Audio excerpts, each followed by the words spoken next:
Eh bien, ces images, on les a tous en tête, cette foule compacte autour de la mosquée Mossala à Téhéran, sur l'esplanade, une marée humaine, et autour de la mosquée des artères noires de monde. Alors, combien sont-ils ? En temps normal, cette zone peut accueillir environ 100 000 personnes, mais cette fois, la foule est particulièrement resserrée. Les outils d'intelligence artificielle et d'analyse d'images nous montrent qu'il y a 2 ou 3 fois plus de monde au mètre carré, donc 200 ou 300 000 fidèles rien que sur l'esplanade à un instant T. Or, la dépouille de Khamenei a été exposée 40 heures. Compte tenu de la rotation estimée, et puisque chaque personne peut rester plusieurs heures, on peut donc multiplier ce chiffre par 6, soit 1,2 million de fidèles juste pour cet espace. Maintenant, si on prend les boulevards, on estime qu'ils peuvent accueillir jusqu'à 40 000 personnes en temps normal. Là encore, les outils d'intelligence artificielle nous montrent qu'il y a 2 ou 3 fois plus de monde au mètre carré. On aboutit donc à 120 000 personnes, et si l'on additionne les boulevards à la mosquée, on arrive donc à 1 300 000 personnes. Deuxième scène de ces obsèques, cette fois à Koms, la capitale religieuse, avec le cortège qui s'étire sur 1 ou 2 kilomètres. Sur cette seule image, en multipliant le nombre de rangées, nous avons calculé entre 200 ou 300 000 fidèles, et ce qu'on voit là, on peut encore le multiplier par 3, soit le nombre de grandes artères, soit environ 900 000 personnes au total. Enfin, troisième scène, à Machhad, le point d'orgue de ces funérailles. Sur cet axe monumental, en calculant les rangées, on arrive à 200 000 personnes, et multiplié à nouveau par le nombre d'artères, cela donne au total 600 000 personnes. Et puis maintenant, si l'on additionne ces 3 images, on peut estimer un rassemblement d'environ 3 à 4 millions de fidèles. Le régime parle de 20 millions au total. Cela correspond à 1/5. Est-ce exagéré ? Pour évaluer ce nombre, il faut avoir en tête les Iraniens qui vivent dans les campagnes, les personnes âgées qui n'ont pas pu faire le déplacement. Un point de repère, les funérailles de l'imam Khomeini en 1989. Pour l'anecdote, cela avait été considéré comme un record mondial et même inscrit dans le Guinness Book.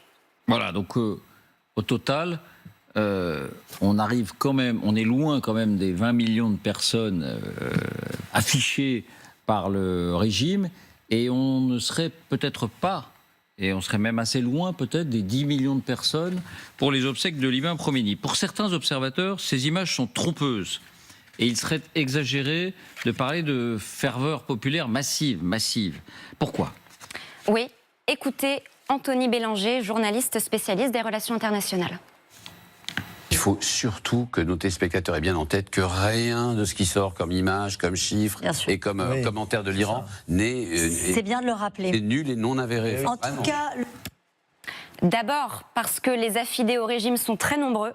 Si l'on additionne les gardiens de la Révolution et leurs milices populaires, les Bassidj, la police, l'armée régulière et ses réservistes, les employés des administrations et leurs familles, mais encore les religieux, les mollahs, l'entourage du guide, on monte à 5 millions de personnes dont la présence est, disons, impérative.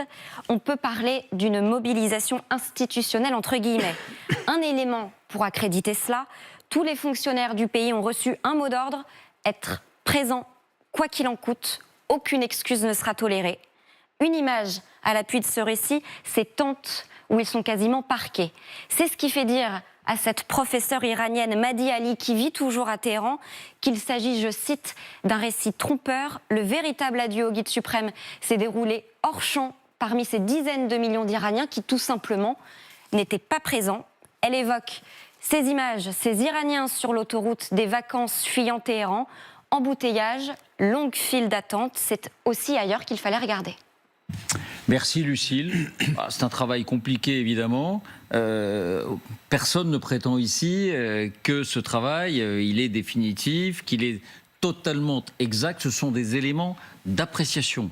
Ce sont des éléments d'appréciation sur le nombre et sur le contexte. Géraldine, premier sentiment peut-être. Non, mais on voit bien que c'est très compliqué d'évaluer. On sent cette propagande massive, le souffle. Elle l'a très bien dit, Lucie, vous avez 5 millions de fonctionnaires, d'affidés, de miliciens, de gardiens de la Révolution, forcés de rejoindre les avenues. Vous avez probablement également des étudiants des écoles religieuses religieuses, il y a mille manières de faire pression sur cette population dont je vous rappelle qu'une partie s'est fait massacrer simplement au mois de janvier. Donc ça constitue un puissant moteur pour répondre à l'ordre et pour répondre à l'appel. Est-ce qu'il y a tout de même des soutiens au régime?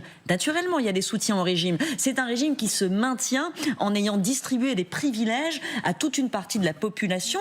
Il y a ceux qui bénéficient économiquement de ce régime et qui d'ailleurs verraient leur fortune et leur vie s'effondrer si le régime tombait. Donc on parle, je sais pas, couramment de 15%, 20% de la population à peu près qui a intérêt à ce que ce régime reste en place. Sur une population de 90 millions d'habitants, bah oui, ça fait quand même un certain nombre. Maintenant, est-ce qu'on va dire ce régime est aimé ? Non, et ça on le sait depuis quand même plusieurs années de façon assez massive. Il y a un rejet puissant de 80% de la population, ceux qui restent. Alors 80%, est-ce que ça n'est pas un peu rapide? Il y a eu un effet drapeau après la guerre des 12 jours, assurément, donc on a des ordres de grandeur, mais prendre ces images de propagande comme le signe que c'est un régime qui bénéficie d'un soutien massif, je crois qu'il faudrait quand même s'en garder, d'autant plus que le conflit actuel a fait encore, s'envoler l'inflation, des problèmes de ressources, des problèmes d'eau, et que ces problèmes n'ont pas disparu, elles se sont amplifiées. Magali. Non, mais tout a été calibré aussi par le régime pour donner ces images. Ils ont très bien compris l'intérêt qu'ils avaient de faire de ces funérailles finalement une cérémonie de victoire aussi, parce qu'en fait le message c'est on est toujours là, on a gagné, et c'est le message qu'ils veulent faire passer au reste du monde. Donc ils en ont fait une tournée nationale, même régionale, puisque le cercueil est allé jusqu'en Irak. C'est aussi une cérémonie religieuse, hein, c'est l'axe chiite aussi qui est célébré dans ces cérémonies. Mais voilà, ils ont mis 4 mois. On est quand même. Le guide a été assassiné, a été éliminé le 28 février. Les cérémonies, elles ont été vraiment orchestrées, préparées. Ils ont pris le temps de calibrer justement les lieux. Et on voit bien ces artères où on voit pas très bien quand même ce qui se passe sur le côté. C'est-à-dire qu'il y a quand même aussi une volonté de masser la foule sur des axes absolument stratégiques où vous avez des caméras qui sont posées justement en hauteur et qui survolent, voire même des drones qui survolent la foule. Après, on va pas nier qu'il y a aussi une foule qui est impressionnante, qui est là. Mais encore une fois, c'est le message que cherche à faire passer le régime au reste du monde et aux Iraniens aussi, de l'intérieur. Précision, là, ce sont des images en direct, hein. Donc nous sommes à Mashhad, c'est la 2e ville du pays, 5 millions d'habitants à peu près. C'est la ville de naissance d'Ali Khamenei, le guide suprême qui a été tué le 28 février. Donc on est en direct, c'est en quelque sorte le point d'orgue de ces journées de funérailles, puisque Ali Khamenei et une partie de sa famille donc, sera inhumée, est en train d'être inhumé en vérité à Mashhad. Commentaire, Lucas. Dans le prolongement de ce que disait Magali rapidement, il ne faut pas oublier la dimension religieuse des obsèques. C'est pas le régime qui est enterré, c'est un chef religieux. Là, le statut de l'Iran est unique, le statut politico-religieux de l'Iran est unique au monde. C'est un grand ayatollah qui est un clerc, et dans un système, avec un clergé. Faut juste, je fais un petit point de religion rapidement. Les chiites, c'est une religion avec un clergé. Il y a une sorte de pape des chiites qui est l'ayatollah Ali al-Sistani, qui vit en Irak, à Nadjaf, qui a évidemment présenté ses condoléances. Une partie des gens qui sont là, vous l'avez très bien dit, sont là sur ordre du régime parce qu'ils sont fonctionnaires. Et si on estime qu'en gros, il y a 20% de la population qui est encore, on va dire, qui a les faveurs du régime, c'est pas étonnant qu'il y ait des millions de personnes dans la rue. Mais au-delà du soutien au régime, il y a la mort d'un guide religieux. Pour vous raconter une anecdote, je connais bien ces endroits-là. En 2003, quand le régime de Saddam Hussein tombe, et ça coïncide avec l'Ashura, la célébration de l'imam Hussein à Kerbala, il y a 2,5 millions d'Iraniens qui traversent la frontière à pied pour aller à Kerbala. 2,5 millions en une journée. J'étais au milieu, je peux vous dire que c'était extrêmement impressionnant. C'était pas un geste politique, c'était un geste religieux. Et je pense que faut évidemment avoir conscience de la propagande du régime iranien, qui est ce que vous avez parfaitement décrit, mais il y a aussi des gens dans cette foule qui tout simplement commémorent la mort d'un dirigeant religieux. Et pour eux, il ne faut pas oublier que les gens en Iran, beaucoup d'entre eux sont croyants, tout simplement, et que c'est un clergé, et qu'on rend hommage au clergé. L'utilisation qu'en fait le régime régime politique, c'est une chose. Mais la foi des gens, la foi personnelle des gens, c'en est une autre. Général ? Bon, moi, écoutez, je me référais simplement aux chiffres qu'on donne depuis le début de cette guerre, où on dit que le régime est soutenu par 20% de la population. Sur une population de 90 millions, ça fait 18 millions de personnes. Bon, donc je ne suis pas surpris qu'ils arrivent à réunir 2 millions de personnes. Parce que c'est un pays très vaste, l'Iran. On peut se dire aussi qu'une partie de ces 18 millions sont dans des provinces très loin de Machhad, de Téhéran. Ils sont dans les centres économiques quand même. Il y aurait quelque chose d'intéressant. On a parlé des embouteillages pour aller en vacances. Et les navettes de car pour amener les gens d'un lieu à un autre. Là aussi, ça serait quelque chose à suivre. Parce que, évidemment, ils sont contraints ou volontaires, hein, mais dans ces 20 millions, sur 18 millions de personnes, vous n'avez quand même pas trop de mal à en tirer 2 millions. À mon avis, la grosse difficulté, c'est de trouver le nombre de bus pour les transporter d'un endroit à un autre. Alors, je vous propose d'accueillir une franco-iranienne de l'association Nowruz qui suit de très près cette situation, qui nous a régulièrement donné des informations importantes depuis le début de cette guerre. Merci d'être avec nous, Hilda Degani-Schmidt. Quand vous découvrez ces images, est-ce que même si ça ne vous fait pas plaisir, vous convenez malgré tout qu'il y a une masse de soutien, une masse de personnes qui soutiennent ce régime, avec toutes les réserves peut-être qu'on a entendues, mais tout de même? Eh bien, je vais vous surprendre. Ça me fait très plaisir de voir ces images, figurez-vous. Ces funérailles devaient être la démonstration de force de ce régime. C'est exactement l'inverse. C'est la démonstration de leur déliquescence totale. Donc, il y a l'absence de personnalités internationales de premier rang, mais pas que. Il y a l'absence des personnalités religieuses de premier rang. Monsieur Zanjani, Monsieur Khorasani, qui sont les deux grands ayatollahs, sont absents des funérailles. Ce n'est pas rien. Pour ceux qui ont un intérêt religieux, il en reste, vous avez raison, ils sont de moins en moins nombreux. Il y a l'absence d'une partie des présidents de leur république islamique. Il y a une démonstration quasi généralisée à longueur de temps de leur division. Et malgré ça, malgré les menaces, malgré les transports gratuits, la distribution d'argent et de nourriture, ils ont réussi, notamment à Téhéran, où ils avaient prévu un parcours qu'ils ont initialement, qui était beaucoup plus long que celui qu'ils ont finalement retenu, qui a été retenu un parcours d'1 kilomètre. Seulement 1 kilomètre. Seulement 1 kilomètre. Pourquoi ? Parce que ils n'avaient pas assez de monde. Et tous ceux qui connaissent la taille, effectivement, ce travail qu'a fait Lucie, il est extrêmement intéressant. Et Reuters l'a reconnu, ils étaient passés de plusieurs millions à plusieurs milliers de personnes présentes. Alors, je vais vous dire... Centaines de milliers, quand même. Non, Reuters parle de plusieurs milliers désormais et non plus de... Non, mais je vous dis sur Téhéran, notamment, les images, si vous voulez, de Reuters, ça, c'est la télévision iranienne qui lui donne. Moi, j'attends d'avoir si vous voulez, demain, les vrais recollements, etc. Mais en tout cas, Téhéran, c'était un point d'orgue. C'était un moment extrêmement important. 1 kilomètre, et tous les calculs disent au maximum du maximum 700 000 personnes à Téhéran. 700 000 personnes, c'est de l'ordre de ce qui a été réuni par la diaspora en février 2026 à Francfort et à Toronto. À Toronto, les autorités ont dit 350 000. À Francfort, près de 500 000. Alors moi, je vais vous dire, ça me fait très très plaisir que nous puissions voir à quel point ce régime ne représente même plus 1% de la population, malgré toutes les menaces qu'il y a eu, malgré les personnes étrangères qui sont là. Et non, j'adore ces images. Alors, quelques autres images que je voulais vous montrer.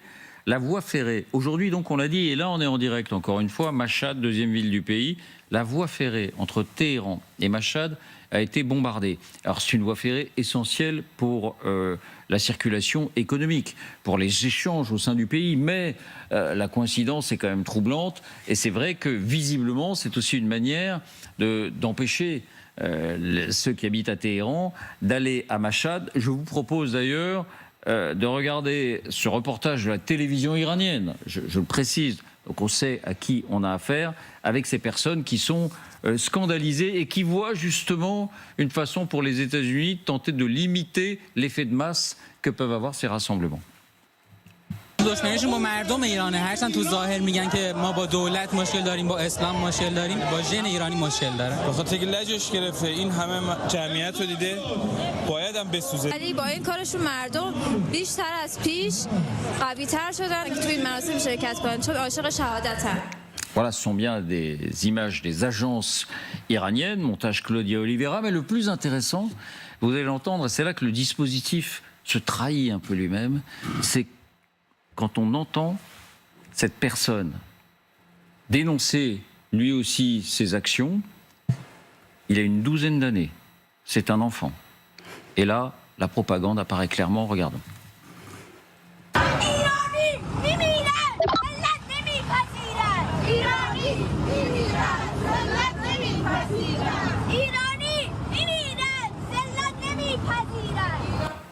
Vous voyez la syntaxe de la phrase. Les Iraniens, alors je ne sais pas si la traduction est exacte, enfin les Iraniens n'acceptent pas l'humiliation même au prix de leur propre vie. Bon, alors elle aurait une bonne note, lui, au bac français. Pour le coup, ce ne serait pas le bac maths, ce serait le bac français avec quelques années d'avance. Commentaire. Non, bah écoutez, moi je pense que ces frappes sont plutôt liées à des causes militaires potentiellement, ou peut-être même de répression. Mashhad, c'est une des villes qui a été à l'origine à plusieurs reprises du démarrage des soulèvements populaires. Mashhad, c'est la ville où nous avons eu le regretté avocat qui a été trouvé crise cardiaque et dont le frère a été emprisonné pendant 18 ans pour avoir mis en cause l'idée que ça soit une crise cardiaque, puisqu'ils avaient absolument aucun moyen d'aller vérifier les choses. Mashhad, c'est une ville qui est une ville religieuse, mais qui s'est vraiment retournée pour énormément contre le régime, et potentiellement ça pourrait à nouveau être un endroit d'où partiraient les prochaines protestations. Manifestations. Donc pour moi, de toute façon, je vais vous dire, les gens qui viennent, c'est par des cars, c'est organisé autrement, et ce n'est pas ça qui fera la différence. Et Mashhad et Téhéran, de mémoire de petite fille que j'étais, c'était à peine quelques heures, 4-5 heures en voiture. Donc honnêtement, franchement, c'est pas une population qui a l'habitude de prendre le train, c'est soit le car, soit la voiture. Deux images que je voulais encore vous montrer. L'une est l'illustration de ce que vous nous disiez tout à l'heure sur les divisions au sein du régime. On les a souvent soulignées ici. Le président Pezeshkian, qui est un avocat ferme de la négociation avec les Américains, parce que lui donne la priorité au rapatriement des biens. On va découvrir ces images. Il participait, lui, à ces manifestations, et il a dû, découvrons ces images peut-être, et il a dû être exfiltré.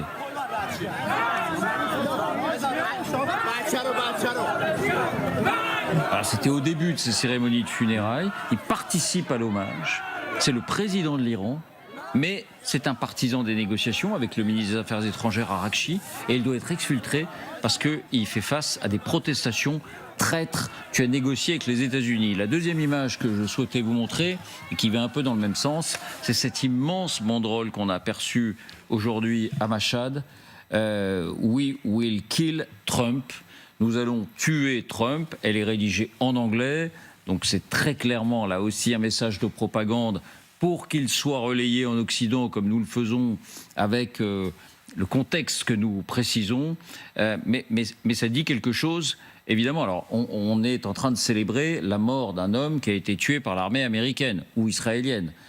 Donc c'est un message de vengeance. Mais au-delà, ça dit peut-être quelque chose aussi dans ce contexte de tentative de négociation. Oui, de toute façon, je vais vous dire, ils sont inconciliables. Parce que même si c'est Israël qui a tué Khamenei, le général Soleimani a été tué par Trump, et il le dit suffisamment souvent, encore récemment. Et pour eux, ils sont encore en attente de la vengeance de celui-ci. Hein. Donc, non, honnêtement, c'est des gens qui ont été dressés. Alors, dressés, vous employez le mot dressé. Vous avez vu l'enfant. Oui.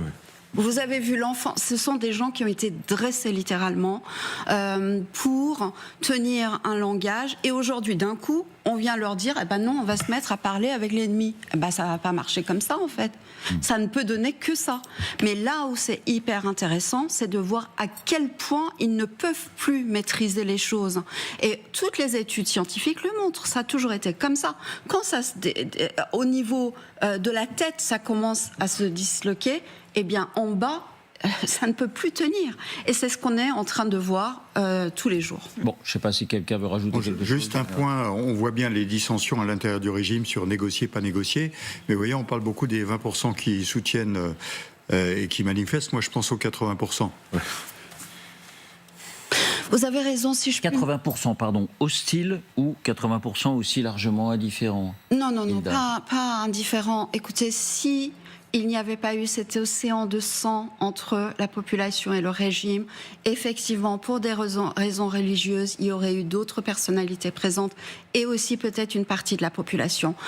Nous sommes aujourd'hui... Nous célébrons le 27e anniversaire des meurtres de l'université de Téhéran. C'était Alorchi à l'époque qui avait demandé qu'on mette les étudiants dans des sacs et qu'on les jette par le haut des dortoirs. Ça fait des dizaines de morts. Nous sommes aujourd'hui 6 mois après les massacres du 8 et 9 janvier. Non, vraiment, je peux vous assurer que ça sera vraiment beaucoup plus que 80% maintenant, j'en suis certaine, et les gens ne veulent plus de ce régime. Bon, je ne sais pas si quelqu'un va rajouter quelque chose, Magali. Il y a toutes les personnalités qui n'étaient pas là. Il y a quand même le successeur qu'on n'a pas vu apparaître, Mojtaba Ramenei, c'est quand même aussi le grand absent. Alors oui, l'imam caché peut-être, mais enfin, s'il y avait un moment où il aurait pu certainement réapparaître, c'est aux funérailles de son père. Donc ça aussi, c'est quand même quelque chose qui interroge beaucoup sur la poursuite. Il est grièvement blessé, de toute évidence. On n'a jamais non plus entendu sa voix, seule voix. Il n'y a eu que des communiqués qui lui ont été attribués. Et pas ces derniers jours. Et peu ces derniers jours, enfin pas même ces derniers jours. Lucas, un dernier mot. Douter même de sa vie. Est-ce que cet homme est en vie ou est-ce que c'est une construction qui a été faite pour assurer la continuité du régime ?